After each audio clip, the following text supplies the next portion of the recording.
सभी को सादर प्रणाम। हम बात कर रहे हैं महात्मा मुंशीराम की, जिन्होंने संन्यास के बाद जिनका नाम हुआ स्वामी श्रद्धानंद। और इस चर्चा में बात की जाएगी महात्मा मुंशीराम के त्याग की। महात्मा मुंशीराम 34 वर्ष की अवस्था में एक बहुत प्रतिष्ठित वकील हैं। उनकी प्रतिष्ठा का, उनके द्वारा कमाए जाने वाली संपदा का इससे अनुमान लगाया जा सकता है कि उन्होंने अपनी ही संपदा से एक बहुत अच्छी कोठी जो है वो जालंधर शहर के अंदर बना ली है। और ये लगभग 40 वर्ष के हो चुके हैं। पत्नी की पहले ही मृत्यु हो चुकी है। उस समय में इनके मन में ये विचार आता है कि एक गुरुकुल की स्थापना होनी चाहिए, जिससे स्वामी दयानंद का जो स्वप्न था आर्ष विद्या को पढ़ाने का, ऋषियों की विद्या को पढ़ाने का, क्योंकि ऋषि दयानंद इस बात को कहते हैं कि ऋषियों के ग्रंथों को पढ़ना इस प्रकार का है जैसे एक गोता लगाना और बहुमूल्य मोतियों को पाना, और सामान्य व्यक्तियों के ग्रंथों को पढ़ना ऐसा है जैसे कोई पहाड़ को खोदे और उसके नीचे कोई चूहा मिल जाए। तो इसलिए वो ये पक्ष लिया करते थे ऋषि दयानंद कि हमको ऋषियों के ग्रंथों को पढ़ना चाहिए, उन्हीं को पढ़ना उपयुक्त है। डीएवी कॉलेजेस की स्थापना हो चुकी थी। डीएवी से वो उद्देश्य पूरे नहीं हो रहे थे जो ऋषि दयानंद ने अपने ग्रंथों के अंदर लिखे थे। इसलिए महात्मा मुंशीराम और कुछ और लोगों का ऐसा विचार था कि गुरुकुलों की स्थापना की जाए। तो गुरुकुल की स्थापना के लिए धन कहाँ से आए? सद्धर्म प्रचारक नाम का एक पत्र महात्मा मुंशीराम निकाला करते थे, जिसमें वो गुरुकुल के पक्ष में माहौल बनाया करते थे। धन कहाँ से आए, तो इसका बीड़ा भी महात्मा मुंशीराम ने अपने ऊपर लिया। और ये 19वीं सदी के उत्तरार्ध की लगभग अंत की बात है, 1898-99 के आसपास की बात है। उस समय में महात्मा मुंशीराम ने कहा कि गुरुकुल के लिए अनिवार्य जो 30,000 रुपये हैं, जब तक मैं उनको नहीं प्राप्त कर लूँगा मैं अपने घर नहीं लौटूंगा। और वो ये संकल्प करके घर से बाहर निकले और 1 वर्ष से भी कम समय के अंदर ही वो 40,000 रुपये लेकर के वापस आए। तब उन्होंने घर के अंदर कदम रखा। तो हम थोड़ा सा उस समय के 40,000 रुपये आज से कम 1,000 गुना ज़्यादा महंगे हैं। अर्थात 40,000 रुपये की आज की आप कीमत लगाना चाहेंगे, आज वो कितने रुपए थे? वो लगभग 4 करोड़ रुपए थे। तो 4 करोड़ रुपए आज कोई व्यक्ति अगर एकत्रित करता है, ये कोई बड़ा एकमात्र काम नहीं है मुंशीराम का। तो मुंशीराम जो है वो 30,000 की जगह 40,000 रुपये सन 1900 के आसपास, 1899 के लगभग लेकर के आ रहे हैं। और इसके साथ में फिर गुरुकुल की स्थापना कहाँ की जाए? तो गुजरावाला में एक संस्कृत पाठशाला चलती थी, उसके बच्चों को शिफ्ट करने की योजना बनाई गई। और मुंशीराम की इच्छा थी कि गंगा के किनारे, पहले जो आश्रम हुआ करते थे वो गंगा के किनारे, यमुना के किनारे, नदियों के किनारे, जलों के किनारे हुआ करते थे, जंगलों में हुआ करते थे। तो एक जंगल में एक मुंशी जी थे, उन्होंने बहुत सारी संपदा, बहुत सारी भूमि दे दी। अपनी सारी की सारी भूमि 1400 बीघा लगभग उन्होंने दान कर दी। अब ये भूमि महात्मा मुंशीराम को उपयुक्त लगी गुरुकुल की स्थापना करने के लिए। ये गुरुकुल जो है, ये स्थान जो है वो पंजाब आर्यपत्नी सभा के अंतर्गत आता था। अब ये भूमि प्राप्त हो गई, लेकिन उस भूमि पर कौन व्यक्ति अपने बच्चों को देगा? जंगल के बीच में जाने के लिए कौन समझदार आदमी अपने बच्चों को देगा कि उनको ले जाओ और वहाँ पर पढ़ाओ? जहाँ पर जंगल के अंदर शेर हैं, फफेरू हैं, न जाने कैसे कैसे पशु वहाँ पर हैं, उनके साथ में कौन रहने देगा? उस समय में पहला त्याग महात्मा मुंशीराम का हमको देखने में आता है कि जो पत्नी थी, उनकी मृत्यु के बाद में दूसरा विवाह नहीं किया और वकालत के कार्य को छोड़ करके पूरा समय वो लगाने लगे अपना समाज की सेवा के अंदर। गुरुकुल के अंदर स्वयं आ गए। एकमात्र सद्धर्म प्रचारक प्रेस उनकी अपनी थी और कोई उनके पास में जो वकालत वो किया करते थे उसको वो छोड़ चुके हैं। गुरुकुल में आ गए, स्वयं अपना जीवन देने का संकल्प किया। माता पिता वहाँ कैसे भेजेंगे, ये जब प्रश्न लोगों ने उठाया तो सबसे पहले उन्होंने अपने 2 पुत्रों को, इंद्र और हरिश्चंद्र को, वहाँ पर समर्पित किया, गुरुकुल वहाँ पढ़ने के लिए रखा। तो हम देखें, हर व्यक्ति जो है अपने लिए, कोई व्यक्ति पहले तो अपने लिए कष्ट उठाने को तैयार नहीं होता। अपने लिए व्यक्ति तैयार हो भी जाए तो बाद में जो अपने बच्चे हैं उनको कोई व्यक्ति कष्ट नहीं देना चाहता, जानते बूझते हुए। लेकिन इनके ऊपर धर्म की ऐसी धुन सवार थी, ऋषि दयानंद का जादू इतना इनके सिर के ऊपर चढ़ कर के बोल रहा था। इन्होंने कहा कि मैं तो हूँ यहाँ पर, लेकिन मेरे जो छोटे बच्चे हैं वो भी यहीं रहेंगे और वो यहाँ पर रह करके पढ़ेंगे। और उसका परिणाम ये हुआ, इस त्याग का अपने बच्चों को वहाँ गुरुकुल में देने का परिणाम ये हुआ कि लोगों की भीड़ वहाँ बाद के दिनों के अंदर लगी। सैकड़ों पत्र रोज रोज आया करते थे कि हमारे बच्चों को वहाँ ले लीजिए, हमारे बच्चों को ले लीजिए। तो मुंशीराम का जीवन जो है वो त्याग का अप्रतिम उदाहरण है। स्वयं अपना जीवन दे रहे हैं, अपने बच्चों को वहाँ समर्पित कर रहे हैं उस गुरुकुल प्रणाली के अंदर, जिसकी कोई भविष्य किसी के पास में लिखा हुआ नहीं पड़ा।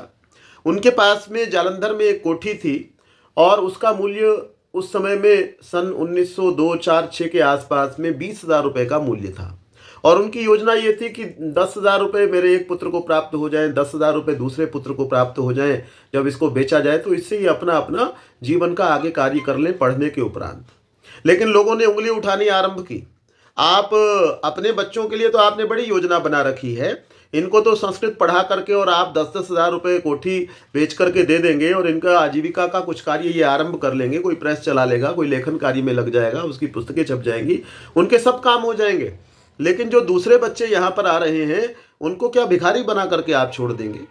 है ना, ये आप दूसरों के बच्चों को क्यों ले रहे हैं? कोई आप सरकारी परीक्षा नहीं दिलवा रहे हैं, वहाँ से कोई BA MA कोई ऐसी परीक्षा नहीं दिलवाई जाती थी जिससे सरकारी नौकर व्यक्ति बन जाए। और उनकी ऐसी इच्छा भी नहीं थी कोई से पढ़ करके लोग सरकारी नौकरी के अंदर चले जाएं। उनकी तो इच्छा ये थी कि यहाँ से पढ़ करके लोग समाज सेवक बने। वो ये कहा करते थे मुंशीराम, कोई पूछता था भाई ये गुरुकुल से पढ़ करके लोग बनेंगे क्या? कह लगे अगर ठीक से पढ़ गए तो राजाओं को उपदेश देने वाले बनेंगे और ठीक से नहीं पढ़े तो ये भिखारी बनेंगे। और कहा करते थे कि राजाओं को उपदेश देने वाला कभी भूखा नहीं मरा करता। राजा उन्होंने त्याग किस चीज़ का किया? अपने जीवन का त्याग किया। उसके बाद अपने बच्चे समर्पित किए।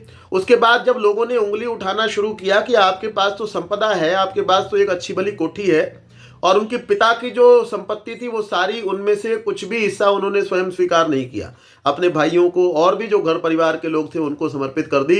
पिता नानक चंद की कोई संपत्ति इन्होंने नहीं ली। ये संपदा इन्होंने स्वयं अर्जित की थी जालंधर वाली, जिसकी उन्होंने योजना बनाई हुई थी बच्चों के लिए। लेकिन जब ये उंगलियां उठने लगी तो उनको ये बहुत बुरा लगा। उनको लगा शायद जो है ये बात लोगों की ठीक है।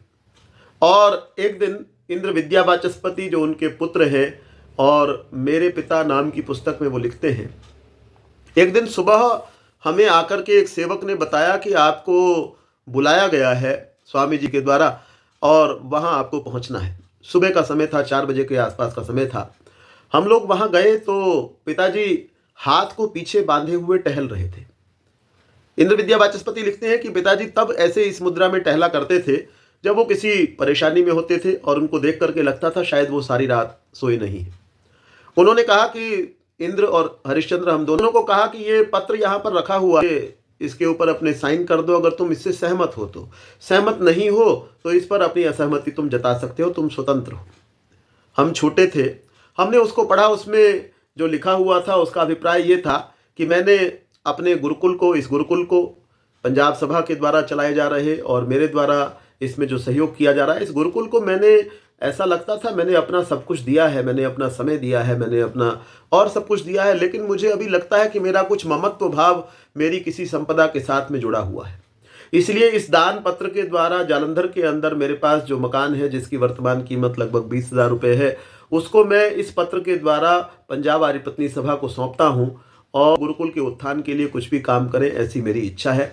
इसके नीचे हम दोनों को कहा गया था और हम दोनों ने इसको पढ़ा और पढ़ करके हमने साइन कर दिए। और साइन करने के बाद हमको ये लग रहा था कि शायद ये गोपनीय बात है, तभी हमको सुबह 4 बजे इसके लिए बुलाया गया है, इसलिए हमने कोई चर्चा इसकी नहीं की। और वो कहते हैं अंत में महात्मा मुंशीराम का गुरुकुल के वार्षिकोत्सव के अंत में व्याख्यान हुआ करता था, भाषण हुआ करता था, और वो भाषण लगभग 1.5 घंटा चला। उस 1.5 घंटे के भाषण के अंदर उन्होंने घोषणा की कि मैं अपनी कोठी जो है जालंधर के अंदर जो है उसको मैं आर्य पत्नी सभा पंजाब को सौंपता हूँ। वो कहते हैं वहाँ पर उस समय एक लभूराम नैयड़ नाम के व्यक्ति बैठे हुए थे जो एक वकील थे और जिनके लिए कहा जाता है जिनको इमोशनल किया नहीं जा सकता। वो आवाज़ के साथ रो रहे थे, जिन व्यक्तियों से कभी कोई आशा नहीं की जा सकती है। जब ये ऐसी आहुति की किसी को ये जानकारी नहीं थी तो किसी को ऐसा पता नहीं था कुछ होने वाला है कि ये व्यक्ति, जिस व्यक्ति का, जिसने अपना जीवन दे दिया है, बच्चों को दे दिया है, अब और क्या देने वाला है, अब इसके पास में जो मकान है वो दे रहा है। तो वहाँ जितने व्यक्ति थे जिनसे कभी कल्पना नहीं करी जा सकती थी, उनके साथ में सारे के सारे रो रहे थे। कोई अपनी रुमाल निकाल करके छुप करके रो रहा था, किसी का मुंह नीचे था, लेकिन कोई एक आंख ऐसी नहीं बची थी। हजारों लाखों की संख्या वहाँ हुआ करती थी, उसके अंदर कोई एक आंख ऐसी नहीं थी जिस आंख के अंदर आंसू नहीं थे। और वो ये दान करके उसके बाद बैठ गए। दिन 2 दिन 4 दिन और बीते, हम लोग पढ़ने लग गए। पढ़ते हुए लोग हमारे पास कान में आकर के करते थे, तुम चाहो तो ये दान का पत्र जो है अभी निरस्त हो सकता है, हम जाकर के तुम्हारे लिए बात करेंगे, ऐसी क्या बात है, अगर तुम्हारे ऊपर कोई दबाव बनाया गया है तो हमको थोड़ा बताओ।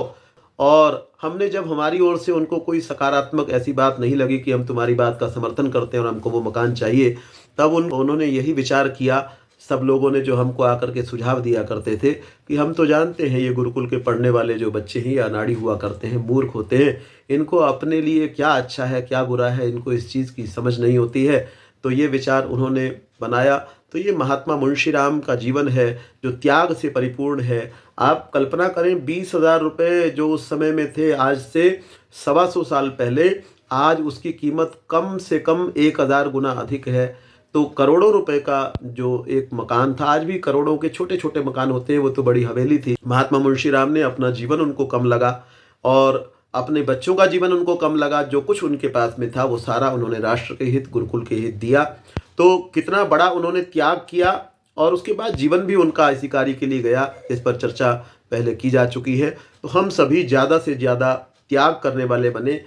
त्याग का ये अभिप्राय नहीं है, स्वामी श्रद्धानंद के जीवन के त्याग को हम देखते हैं तो ये पाते हैं उन्होंने धन तो दिया ही है, मकान तो दिया ही है, बच्चे तो दिए ही हैं, लेकिन अपना समय दिया है। हम लोग जहाँ दान करते हैं उस स्थान को बिना देखे दान न करें कि बहुत बड़ा नाम है जी, फलाने बाबा जी बहुत बड़े जी, उनका नाम इतना बड़ा है, क्या वो गलत हो सकते हैं क्या, है ना। उनको हम ऐसा करके दान न करें, हम स्वयं जाएं। बेशक कोई कम नाम वाला है उसको आप दान करें, बेशक स्वयं ही एक एक जगह पर जाकर के आपको दान करना पड़े। एक जिले के कलेक्टर साहब थे और वो कलेक्टर साहब, उनको भी लगा कि हमको दान करना चाहिए, तो उन्होंने दान करने के लिए कुछ कंबल जो है वो एकत्रित कर लिए और रात को 12-1 बजे ठंड के दिनों में निकलते थे और जो व्यक्ति ठिठुरता हुआ मिलता था उसके ऊपर एक एक कंबल डालते चले जाते थे। तो ऐसा नहीं किया कि कलेक्टर साहब हैं तो शहर के भाई भिखारियों को कहो भाई जो लेना चाहता है हमारे ऑफिस के बाहर आ जाओ। स्वयं देखा यहाँ पर इस व्यक्ति को आवश्यकता है, वहां पर जाकर के दिया। तो हम त्याग करने वाले हों, लेकिन हमारा त्याग किस प्रकार का हो, हमने उसमें समय भी साथ में, धन का त्याग तो हम कर ही रहे हैं, समय भी साथ में इन्वेस्ट करें, समय को भी साथ में दान करने वाले बने। देखें जहाँ पर कोई काम कर रहा है और जहाँ पर आवश्यकता है वहाँ स्वयं जाकर के ज़्यादा से ज़्यादा देने का हम कार्य करें। ये महात्मा मुंशीराम का जीवन जो है हमको प्रेरणा करता है। आप सभी बहुत ही ध्यानपूर्वक सुन रहे हैं। आप सभी का बहुत बहुत धन्यवाद।